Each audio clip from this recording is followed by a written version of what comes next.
প্রিয় রাজবাড়ীবাসী, আমাদের আগে রাজনীতি ঠিক করতে হবে। আমাদের রাজনীতি ঠিক করতে হবে।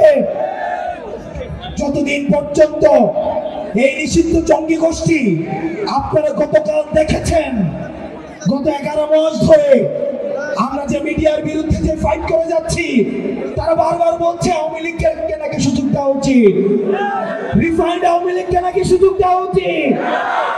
আওয়ামী লীগ কি হয়ে ফিরে আসবে, গতকাল সেটা একটা টেস্ট ম্যাচ হয়েছে। আওয়ামী লীগ সবসময় প্রতিহিংসার রাজনীতি করে।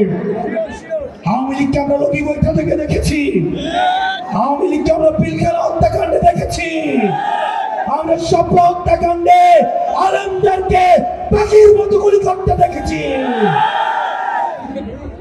ক্ষমতায় টিকে থাকার জন্য আবু সাইদকে, ওয়াসিমকে, নাম জানা অসংখ্য শহীদকে পাখির মতো গুলি করে রাস্তার মধ্যে হত্যা করতে দেখেছি।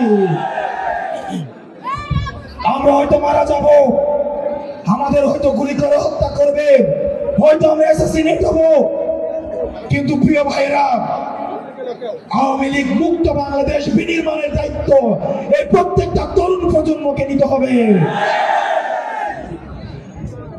যারা পূর্বের প্রজন্ম, আজকের এই কলুষিত রাজনীতির দায়ভার তাদের রয়েছে।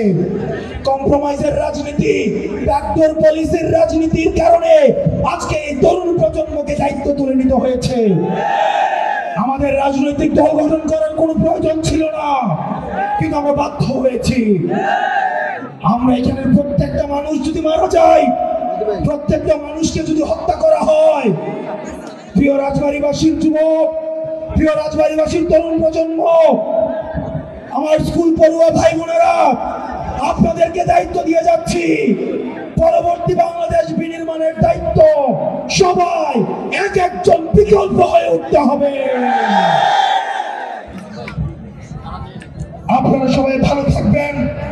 আওয়ামী লীগ মুক্ত, মিডিয়া থেকে আওয়ামী লীগ মুক্ত, বুদ্ধিজীবী মহল থেকে আওয়ামী লীগের অপরাধের বৈধতা উৎপাদনকারী মুক্ত বাংলাদেশ করা পর্যন্ত আমাদের এই লড়াই অব্যাহত থাকবে।